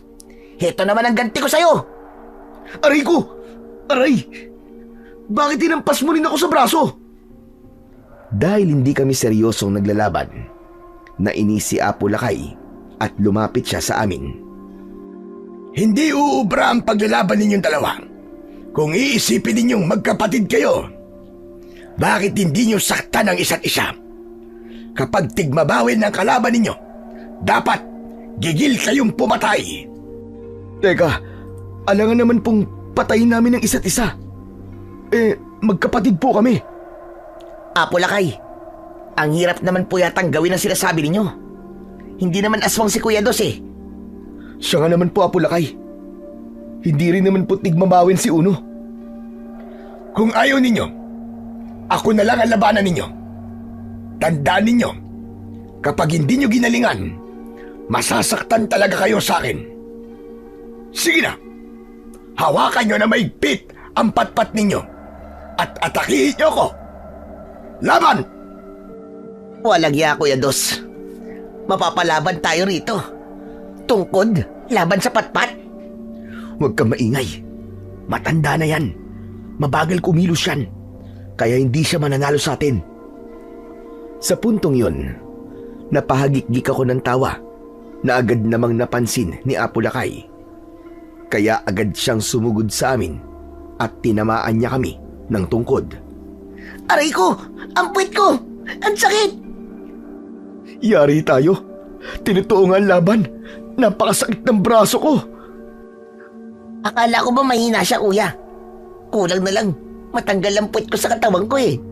Nakakainis ka talaga. Tama na, Satsat. Focus sa laban. Una na akong aatake sa kanya. Humanda ka sa akin, Apo Lakay! Ipinalo ko ang patpat ko kay Apo Lakay. Magkakasunod yun, ngunit walang tumama. Si Kuya Dos naman ang sumunod na umatake, ngunit wala ring nangyari. Pareho kaming bumagsak sa lupa. Hindi ninyo nilalakasan ang pag-atake. Kapag nasa totoong laban na kayo, madali lang nila kayong mapapatay. Tusok sa aswang ang dapat ninyong gawin. Kapag naging mabagal kayo, sasaksakin kayo ng kuko ng mga aswang sa inyong leg at sisipsipin nila ang inyong dugo. Bawat segundo mahalaga, kaya huwag kayong magpapasingit ng pag-atake sa kalaban. Paano po? Ang hirap naman talaga. Ang dapat niyong gawin, umatake kayo. Lilinlangin niyo ang kalaban. Ibaba ninyo ang mga kamay ninyo. Iikot kayo. Kapag nahawakan kayo ng kalaban, saka kayo umatake. Saksakin ninyo sa tagiliran. Kapag kinagat naman kayo, tusukin niyo ang mata nila nang mapilitan silang kumalas. Ang importante makatama kayo. Sapat na yun dahil may mga kapangyarihan kayo. Pero hindi po madali yun, Apo Lakay. Madali yun sa determinadong pumatay. Kapag nagkaroon kayo ng pagkakataon na maitusok ang sandata ninyo, ibaon nyo ng mabuti ang talim nang mas malaki ang pinsala at manghina sila. Sa ganung paraan, pabor ang puwersa sa inyo. Naiintindihan nyo na ba? Opo, naiintindihan ko na po. O siya, sige. Gawin mo nga sa akin. Hawakan mo ng maigpit ang kahoy na yan. Ginawa ko nga ang mga itinuro niya at hindi ko inisip na kilala ko siya. Tinignan ko siya bilang kalaban ko. Ginamit ko ang lahat ng mga natutunan ko mula sa kanya. Nagulat ako sa ginawa ko dahil natalo ko ang matanda. Ganon din si Kuya Dos. Nagwagi kami sa laban at natuwa si Apo Lakay. Dahil sa husay na ipinakita namin sa kanya, ibinalik niya sa akin ang mutya ng salabay at medalyong atardar naman ang kay Kuya Dos. Handa na kami sa totoong laban. Sa huling bahagi ng pagsasanay, kaming dalawa naman ni Kuya Dos ang magkatunggali. Agawan ng sandata at kung paano namin madedepensan ang aming armas. Unang umatake si Kuya Dos. Nakaiwas ako. Sa pag-ikot ko ng mabilis, natalo ko si Kuya at naagaw ko ang patpat niya. Magaling, Uno. Natalo mo si Dos. Pinagbigyan lang naman po yata ako ni Kuya eh. Hindi naman siya lumaban eh. Hindi, Uno. Talagang panalo ka. Huwag na kayong magtaka. Nadagdagan talaga ang lakas at bilis ninyo dahil sa suot ninyong medalyon at mutya. Mahihirapan na ngayon ang mga tigmabawen na talunin kayo. Apo Lakay, ano na po ang sunod naming gagawin? Magpahinga na muna kayo at puntahan niyo ang inyong ama. Dahil gising na siya. Talaga po, Apo Lakay? Oo nga. Hala, sige na. Puntahan niyo na siya. Halos mag-unahan kami ni Kuya Dos sa pagpasok sa silid ni tatay. Nadatnan namin siyang may malay na at nakasandal sa dingding. Tay, gising na po talaga kayo. Salamat po sa Diyos. Ligtas na kayo, Tay. Diyos ko, ang mga anak ko. Akala ko hindi na tayo magkikita. Mahigpit na yakap ang isinukli ni tatay sa aming dalawa ni Kuya Dos. Napaiyak kami dahil sa sobrang saya. Nalaman niya na hinanap namin siya, kaya nakilala namin si Apo Lakay. Sinabi rin namin sa kanya na tinuruan kami ng matanda kung paano ang makipaglaban. Pati na rin ang pagbibigay ng bisa sa suot naming mutya ng salabay at medalyong atardar. Mga anak, patawarin niyo ako. Nagsinungaling ako sa inyo. Alam na po namin ang lahat, Tay. Kaya wag na po kayo magpaliwanag. Utang ko ang buhay ko kay Apo Lakay. Tinulungan niya ako at inalagaan. Napakabuti niya sa akin. Ano po ba talaga ang nangyari sa inyo, Tay? Bakit po kayo nasugatan? Natagpuan ko ang kuta nila at nahuli nila ako. Sinubukan kong tumakas ngunit napakabilis nila. Walang nagawa ang bertud ko kahit ang kakayahan ko sa pakikipaglaban. Kung ganun po, puntahan po natin sila, Tay. Wala na roon ang mga tigmabawin. Napalingon kaming tatlo sa pintuan at nakita namin ang matanda. Lumapit siya sa amin at naupo sa bangko sa paanan ng katre ni tatay. Palipat-lipat sila ng kuta sa tuwing may nakakahanap sa kanilang tirahan. Kaya sa lawak ng pinsala ng mga magkakaingin at maguling, hahanap sila ng panibagong tahanan. Sa baryo po natin sila balak manirahan. Kaya kailangan nyo maganda. Mag-ipon kayo ng tubig alat. Ipinaliwanag ni Apo Lakay kay tatay ang tungkol sa kahinaan at kapangyarihan ng mga tigmabawin. Saka lang niya naunawaan kung bakit malakas ang mga aswang. Babalik na po kami sa bahay. Ilang araw na rin po ako namamalagi sa bahay ninyo. Ikaw ang bahala, Peter. Basta't huwag niyong kalimutan ang tubig alat. Opo. Salamat po ulit, Apo Lakay. Utang ko sa inyo ang aking buhay. Nagpaalam na kami ni natatay sa matanda.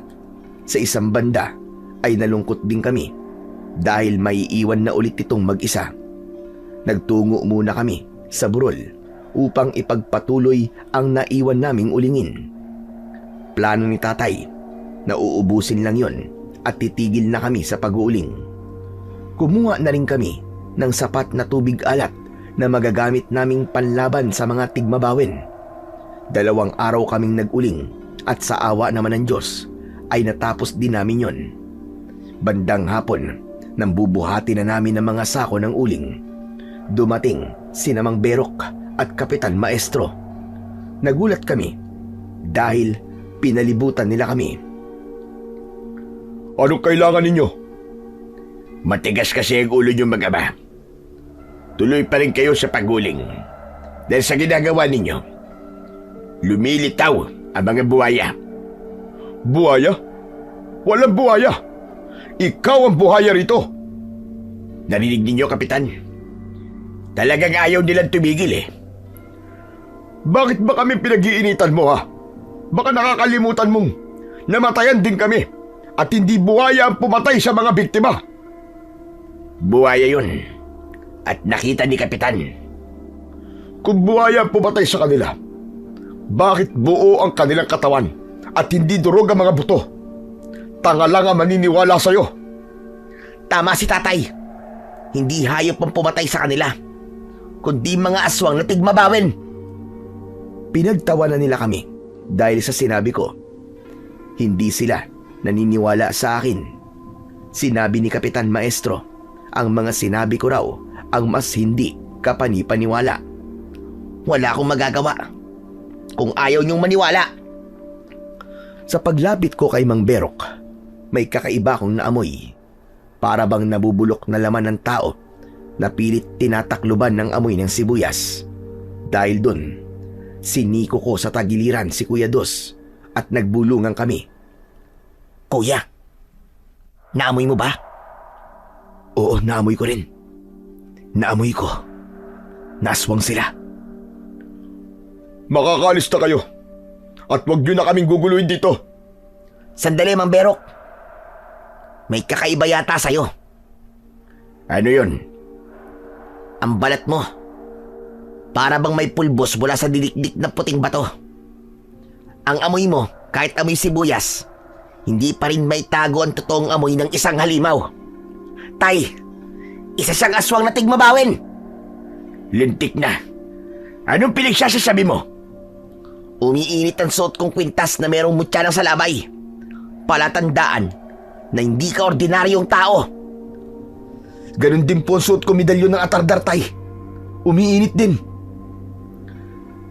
Tama kayo mga anak. Nararamdaman ko rin ang presensya nila. Kasama si Kapitan Maestro. Mga aswang nga sila. Agad kong binunot ang itak ko. Ganon din ang ginawa ni Kuya Dos sa kanyang punyal. Inatake namin sila, kaya't nagkagulo ang mga ito. Hindi sila makapagpalit ng anyo dahil may presensya pa ng araw. Kaya naman, sinubukan nilang umatras. Buwisit! Nakilala nila tayo! Magsiatras kayo! Nagsipulasan ang mga tanod at agad na tumakbo para tumakas. Si tatay naman, mabilis na nagsalok ng tubig at sinabuyan ng tubig alat ang mga naiwang tanod. Nagkagulo sila bago pa sila tuluyang nakalayo. Bumagsak sila sa lupa habang nagkikikisay ang kanilang mga katawan. Nilapitan ko ang isa at mabilis ko itong tinaga sa leeg. Kumulo ang sugat nito na para bang asido hanggang sa mapugutan ito ng ulo. Si Kuya Dos naman, sinaksak niya ang dibdib ng isa pang tanod. Nagkakakawag ang kamay nito dahil sa labis na sakit at agad na nasunog ang katawan hanggang sa naging abo. Si tatay ang huling kumilos. Binuhat at ibinalibag niya ang naabutan nitong tanod. Halos madurog ang mga buto nito sa lakas ng pagkakabarag ni tatay sa lupa. Ipinakita namin yon kay Mang Berok. Kaya't tumigil siya sa pagtakbo. Tumayo siya, ilang metro ang layo nito sa amin. Kaya dinig namin ang pagbabanta niya. Humanda kayo sa akin. Pagbabayaran ninyo ang pagpatay nyo sa mga alagad ko. Babalik kami at sasalakayin namin kayo. Ang buong baryo nyo. Mga alagad ko, atras! May mga kapangyarihan sila. Babalik tayo sa ibang araw. Tuluyan na ngang umalis ang mga ito at iniwan ang mga kasama nilang pinatay namin. Tay, paano na po? Hindi na magiging madali ang buhay natin dito mga anak. Kailangan natin protektahan ang mga tao. Tara na po, Tay. Umuwi na po tayo. Sige, tara na. Naging mahirap para sa amin ang kumbinsihin ang mga tao tungkol sa mga aswang na tigmabawin. Lalo na at hindi na talaga nagpakita si Kapitan Maestro pagkatapos naming matuklasan ang tungkol sa kanyang tunay na pagkatao. Ngunit gumawa kami ng paraan para maniwala sila at una naming kinausap ang pamilya ni Mang Isko. Nakumbinsi namin silang makipagtulungan sa amin at hindi nagtagal. Sumanib na rin ang ibang kaanak ng mga naging biktima ng mga aswang. Sa pangunguna ni tatay, nagpulong silang lahat ang tungkol sa mga dapat naming gawin. Itinuro niya ang kahinaan at kakayahan ng mga tigmabawin, pati na ang pag-iipon sa tubig alat na nasa balon. Ang magsasaka naman na may pang-spray, yun naman ang naging sandata nila. Kanya-kanya ng toka sa mga gagawin. Mga kasama, kung hindi tayo kikilos, tayo ang papatay nila. Kaya naman, uunahan na natin sila. Hahanapin natin ang tirahan nila. At tayo mismo ang unang aatake sa kanila. Lalaban tayo para sa kaligtasan ng pamilya natin. Hustisya para sa mga buhay na kinuha ng mga tigmabawin. Mananagot sa atin si Kapitan Maestro. Dahil diloko niya tayo. Mamamatay rin si Berok na nagkunwari pa na may malasakit sa kalikasan. Ano mga kasama? Handa na ba kayo para lumaban? Opo, handang-handa na ang lahat, Tay. Sabay-sabay na nagtaasa ng sandata ang mga kasama namin. Lahat sila ay itak ang gamit. Ako naman, itak rin. At ang suot kong mutya ng salabay, si Kuya Dos. Meron siyang punyal. Bagay yun sa suot niyang medalyong atardar. At si Tatay, suot ang kwintas ng bertud ng langgam. Ang ibang mga kasapi, may sukbit sa likod na pang-spray sa palay. Ngunit ang laman ay tubig alat. Ang ibang lalaki, dala ang mga sulo na gawa sa kawayan. Handa na ang lahat. Sinimulan na namin ang paglalakad papasok sa kakahuyan para hanapin ang tirahan ng mga tigmabawin. Sa tulong ng mga sulong dala namin, naging maliwanag ang daang nilalakaran namin. Nang makarating kami sa masukal na gubat, napunta kami sa patag na talayban at nakasalubong namin ang mga aswang na tigmabawin. Sandali kaming tumigil sa paglalakad. Ilang metro ang layo namin sa mga kalaban. Kagaya namin, nakahanay sila. Ngunit nasaan yung tao pa?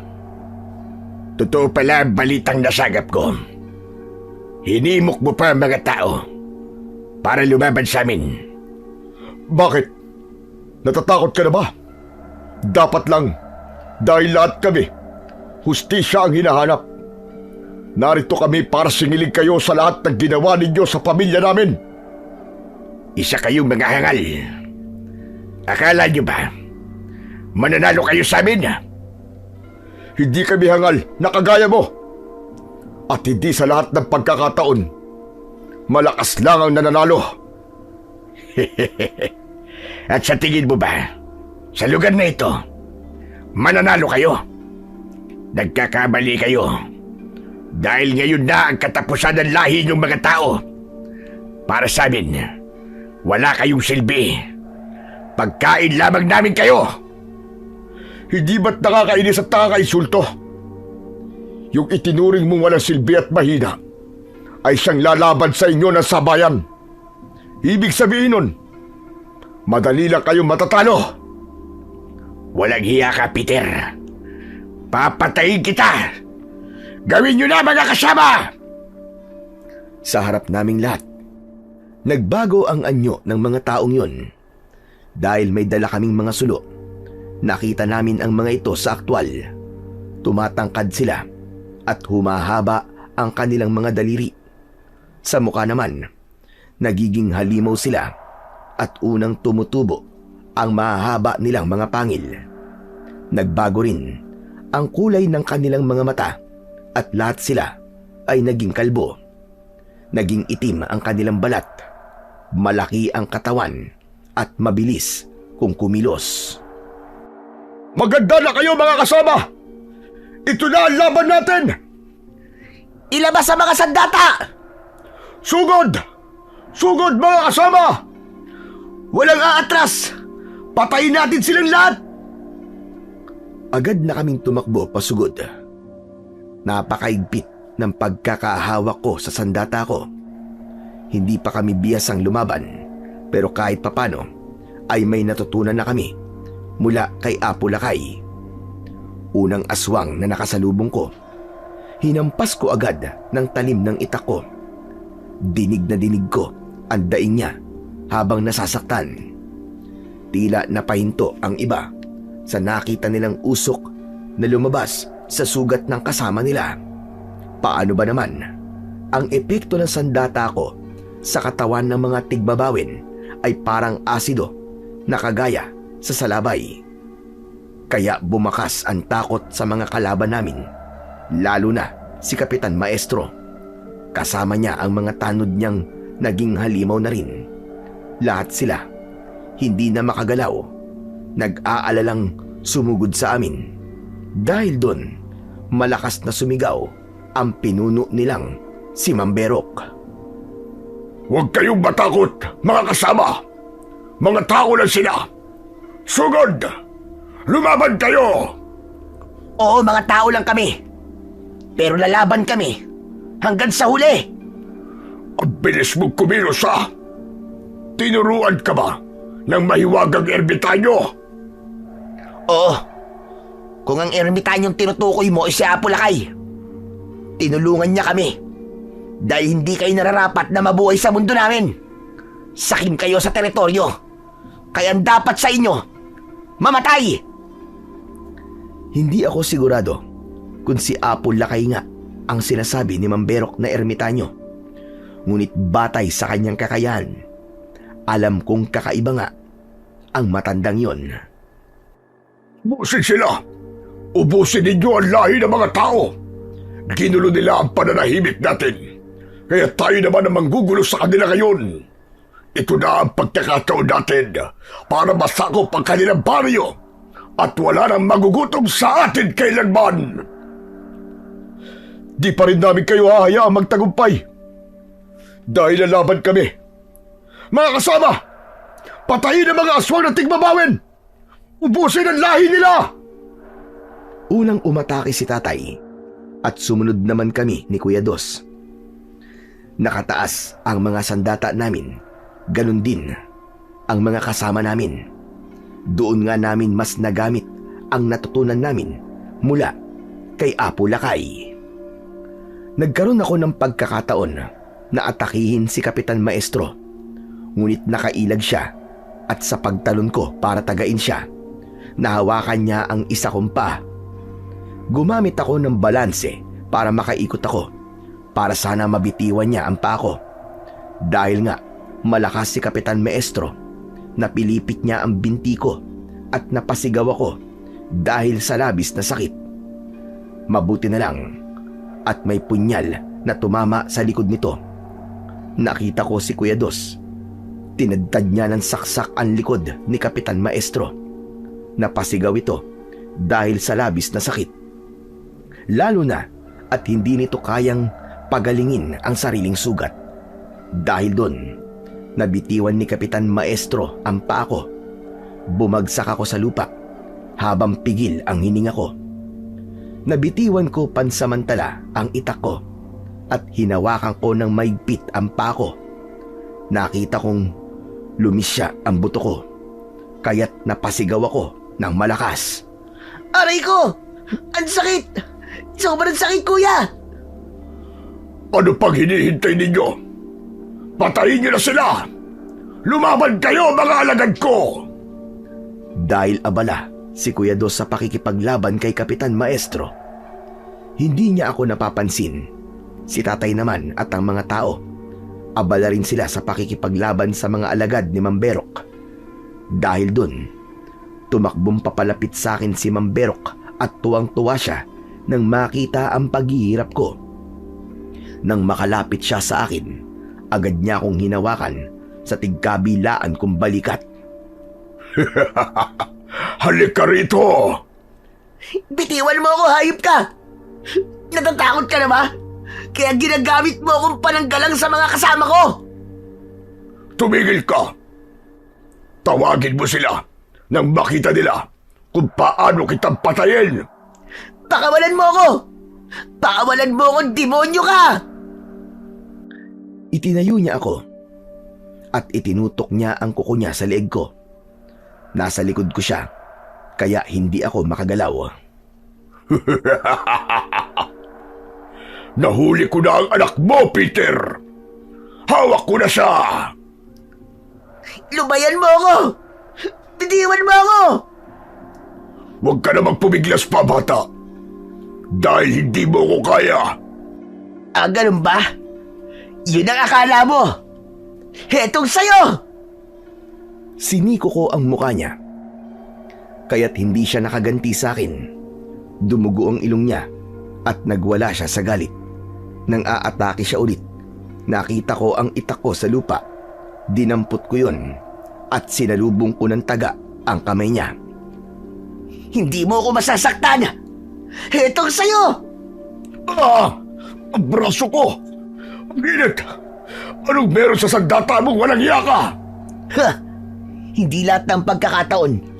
Simpleng sandata lang ang gamit namin. Inalam din namin yung kahinaan ninyo. Dahil sa'yo, nagkaroon ako ng ideya kung paano ko kayo matatalo. Ngayon, lasapin mo ang epekto ng itak ko! Muli ko siyang inatake ng taga. Ngunit nakaiwas siya. Galit na galit ito dahil nasugatan ko siya at hindi naghihilom yun. Hindi tuwid ang tayo ko noon dahil napilipit ang isa kong binti. Dahil doon, hirap akong lumaban. Nang umatake siya sa akin, ginawa ko ang lahat para makaiwas. Hirap na akong dumiskarte at nawawala na ako sa focus. Kaya naabot ako ng aswang. Nahawakan niya ulit ako sa leeg at naiangat pa sa ere. Nang balak niya na akong ihagis, biglang may magkakasunod na sipa ang tumama sa kanyang muka. Bumagsak siya sa lupa at nabitiwan niya ako. Nakita ko si tatay. Kinalaban niya si Mang Berok. Ako naman, napaupo ako sa lupa. Sakto yun, nagumulong sa paanan ko ang pugot na ulo ni Kapitan Maestro. Dahil doon, napansin ako ni Kuya Dos at agad siyang lumapit sa akin. Uno, Diyos ko, ano nangyari sa'yo? Kuya, tulungan mo akong tumayo. Dos! Alalayan mo kapatid mo! Sigaw ni tatay kahit nakikipaglaban siya kay Mang Berok. Uno, tumayo ka, dali! Yung binti ko, kuya. Ang sakit. Halika, aalalayan kitang tumayo. Kaya ko pa naman, kuya. Napakasakit lang talaga. Nakatayo pa ako nun, hawak ang itak at agad kaming nagtalikuran ni Kuya Dos para harapin ang mga aswang na umaatake sa amin. May mga kasama na kaming sugatan, pero may mga aswang na rin kaming natatalo. 5 na ang nakahandusay sa lupa at ibig sabihin nun ay patay na sila. Na paano ka ba? Nabalian ako sa binti. Nawakan ako ni Kapitan Maestro kanina. Pero ayos lang ako. Kaya ko pa naman. Sigurado ka ba? Kasi kung hindi, itatakas na muna kita rito. Hindi, kuya, kaya ko pa. Hindi natin sila pwedeng iwan dito. Lalo na si tatay. Mas tumindi ang sagupaan sa pagitan namin ng mga aswang. Mahirap talagang utakan ang mga nilalang. Pero kahit papano, nababawasan din sila. Merong mga nasugatan sa amin at nakakatakot isipin na baka may mamatay rin. Sa pag-atake sa amin ng aswang, nagkahiwalay kami ni Kuya Dos. Hinarap namin ang kalaban at si tatay naman ang pumalit sa tabi ko. Si Kuya Dos ang humarap kay Mang Berok na hindi talaga namin matalo-talo sa laban. Napakalakas niya at para bang hindi napapagod. Kahit nga may sugat ito sa braso. Inatake ako ng isa sa mga alagad ni Mang Berok. Bumagsak ako sa lupa nang tamaan niya ako ng kalmot sa balikat. At si tatay naman ang lumaban dito. Napatay niya ito sa pamamagitan ng isang malakas na suntok. Anak, ayos ka na ba? Kaya mo pa bang tumayo? Opo, tay. Kaya ko po. Diyos ko, ang bilis mamaga ng binti mo. Itinukod ko ang itak sa lupa. Ngunit bigla kong hinila ni tatay nang inatake ulit kami ng maraming aswang. Sinikap kong makasugod nang hilahin niya ako palayo. Nang mga sandaling yon, hindi na sina Mang Berok at Kuya Dos ang naglalaban dahil kanya-kanya na sila ng inatake. Nagsigawan ng mga aswang dahil pinatay ni Kuya Dos ang marami sa kanila. Si Mang Berok naman, inatake niya ang mga tao. Maya-maya pa, lumapit sa amin ang kapatid ko. Tay, Dos, ikaw na muna magbantay sa kapatid mo. Haharapin ko lang si Berok. Tay, malakas siya. Hindi mo siya kaya. Kung wala nga po ang medalyong atardar sa akin, baka tagtag na rin ako ng sugat sa katawan. Ang kakayahan ng medalyong atardar ay proteksyon laban sa mga talim. Kaya kahit anong sandata ang gamit kay kuya, hindi siya masugat-sugatan. Ngunit makakaramdam pa rin siya ng sakit kapag tatama sa kanya ang kalmot at kagat ng aswang. Tay, malakas po siya. Hindi niyo po siya kakayanin. Kaya ko siya. Dito lang kayo, Tay. Ako na lang ang susugod sa kanya. Hindi, Dos. Bantayan mo ang kapatid mo. Tay, sandali! Saan pupunta, Tay? Dito lang kayo! Tay, bumalik kayo rito! Wala na kaming nagawa ni kuya nang tumakbo si tatay. Dala niya ang itak ko, kaya wala akong armas ng oras na yon. Kitang-kita namin kung paanong hatawin ni tatay ng itak si Mamberok. Ngunit nasalo nito ang braso ni tatay. Ngumisi sa amin si Mamberok at nagsalita ito. Pagmasdan nyo kung paano ko pahihirapan ang tatay ninyo. Dudurugin ko siya! Nanginig ako sa takot nang makita kong nagpapabaya lang si tatay. Lalo na nang sakalin siya ni Mamberok. Bitiwan mo si tatay! Ako labanan mo! Walang nagawa ang sandata at pang-spray ng mga kasama mo sa bilis ko. Kaya wala ka rin laban sa akin. Ano kayang mangyayari? Papatayin ko si Peter sa harapan ninyong lahat. Napasigaw kami ni Kuya Dos nang makita naming sinaksak nito sa dibdib si tatay gamit ang kanyang kuko. Hayop ka! Papatayin kita! Pagbabayaran mo to! Mga kasama, sugurin ang mga hangal! Sumugod din kami pasalubong sa mga natitira niyang mga alagad. Pero nang patakbo na kami papunta kay tatay, biglang kumilos siya at bumangon. Tumayo si tatay ng diretsyo para bang hindi ito nasaktan. Nagulat ang mga aswang dahil agad siyang umatake na kasing bilis ng mga tigmabawin. Maging kami ni Kuya Dos nagulat sa bilis ni tatay. Sa tingin mo ba, talaga napatay mo ko, Berok? Pagmasdan mo kung saan bumaon ang kuko mo. Sa bertud ng langgam na nakasabit sa leeg ko. Itinaas ni tatay ang kanyang bilog na bertud. Malambot lang yun na para bang aspaltong bagong luto. Kaya hindi napansin ni Mamberok na yun ang tinamaan niya at nagkunwari si tatay na nasaktan. Ang galing ni tatay! Kaya pala nagpamayalan siya! Yun ang taktika na sinasabi sa atin ni Apo Lakay para makalapit sa kalaban. Dahil doon, nagwala si Mamberok. Walang hiya ka, Peter! Nilinlang mo ko! At nagpalinlang ka naman. Kaya ngayon humanda ka dahil papatayin na kita! Sumugod na din kami nun at muli kaming nakipaglaban. Dahil sa mga agimat at pangontra namin, marami ang nalagas sa mga kalaban namin.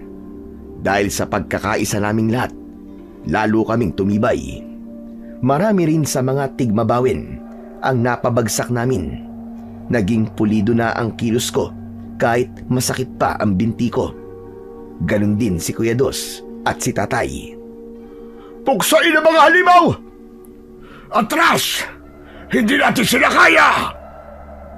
Walang aatras sa inyo! Lumaban ka, Berok! Patunayan mong malakas ka! Hindi namin hinayaan na makatakas sa mga kalaban. Lalong uminit ang sagupan dahil dumating pa ang iba pa naming mga kasapi. Meron din dumating na panibagong mga tigmabawin.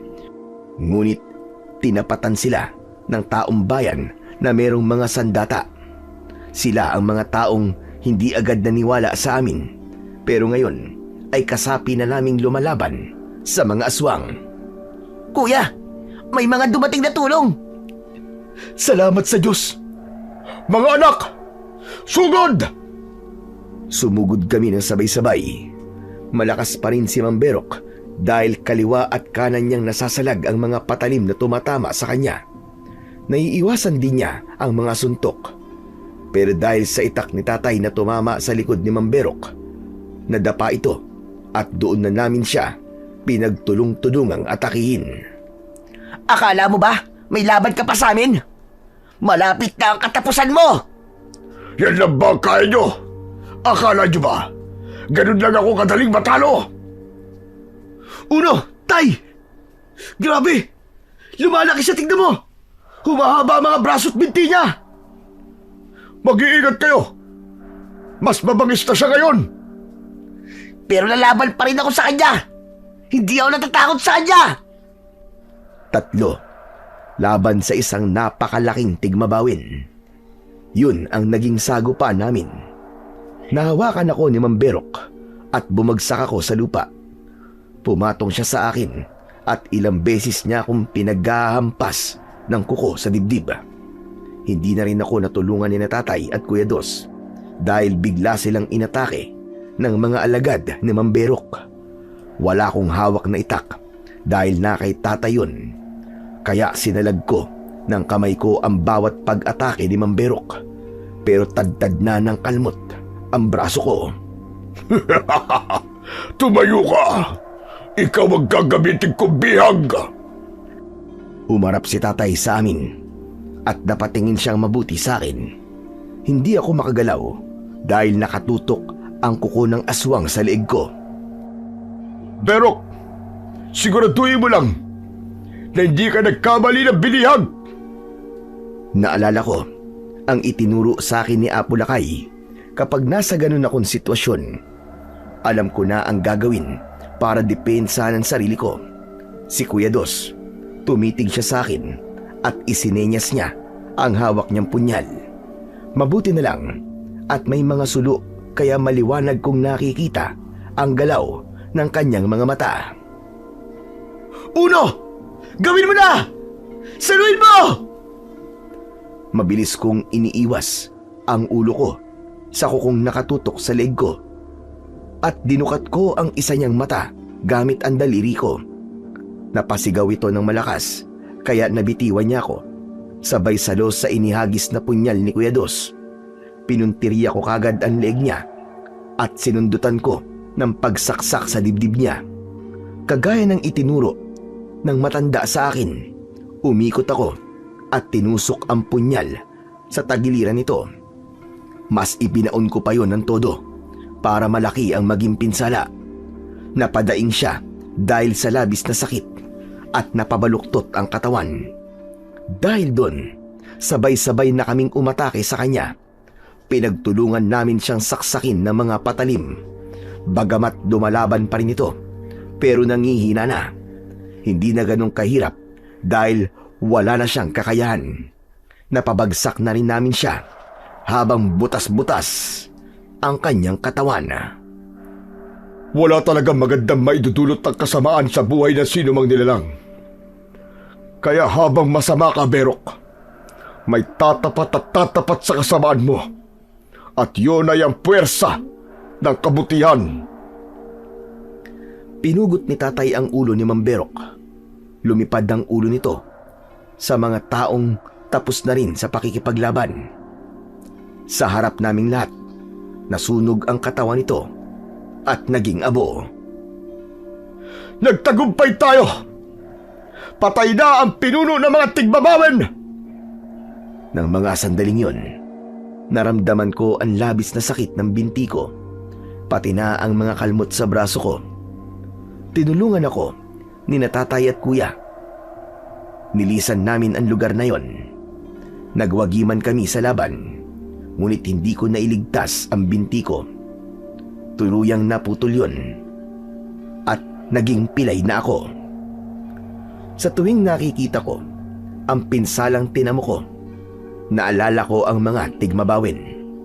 Hindi ako nalulungkot sapagkat maraming buhay ang nailigtas namin kapalit ng binti ko. Isa lang ang ikinalulungkot ko. Yun ay nang hindi ko na nakausap at nakita si Apo Lakay. Isa pala talaga siyang mahiwagang ermitanyo na nangangalaga sa kalikasan. Binalikan din namin ang kanyang tirahan, ngunit wala na ang kubo roon. kasama niyang naglaho. Hanggang ngayon, palagi ko pa rin siyang naaalala at nagpapasalamat ako sa pagtulong niya sa antingero kong tatay. Sa ngayon, nasa aming pangangalaga pa rin ang mutya ng salabay, medalyong atardar at bertud ng langgam. Si Kuya Dos naman, pulis na siya at kakapromote lang niya bilang major sa lungsod namin. Sa lahat ng mga nangyari, natutunan ko po na ang kasamaan ay hindi talaga mananalo laban sa puwersa ng kabutihan. Hanggang dito na lamang po ang aking kwento. At sana ay may natutunan po kayo na magandang aral. Maraming salamat po sa walang sawang pakikinig at pagsuporta sa aking mga YouTube channel na The Voice Addict at mga kwento ni Apong Isak. Huwag niyo rin pong kalimutang mag-subscribe at i-hit ang notification bell para sa mas marami pang mga kwentong aswang at katatakutan mula sa mundo ng kababalaghan. Hanggang sa muli po at pagpalain nawa kayo ng Diyos na may kapal.